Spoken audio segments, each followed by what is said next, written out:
Ketua Polhukam DPP PKS yang juga anggota Tim 8 KPP Al-Muzammil Yusuf mengatakan pihaknya masih tetap pada posisi mendukung Anies Baswedan di Pilpres 2024.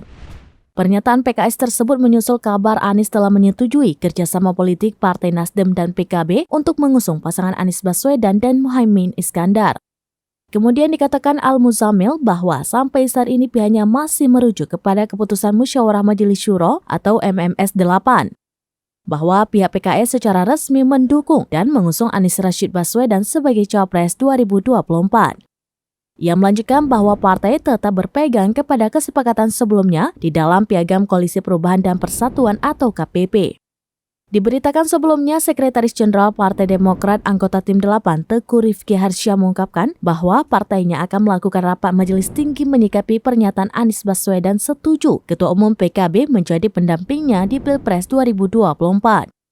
Ia melanjutkan penjelasan ini ia tujukan utamanya kepada para pemimpin dan kader Demokrat di seluruh tanah air dan tentunya juga kepada masyarakat luas. Dikatakannya bahwa persetujuan itu dilakukan secara sepihak atau inisiatif Ketua Umum Nasdem Surya Paloh. Ia juga mengungkapkan menyikapi hal itu, Partai Demokrat akan melakukan rapat majelis tinggi partai untuk mengambil keputusan selanjutnya.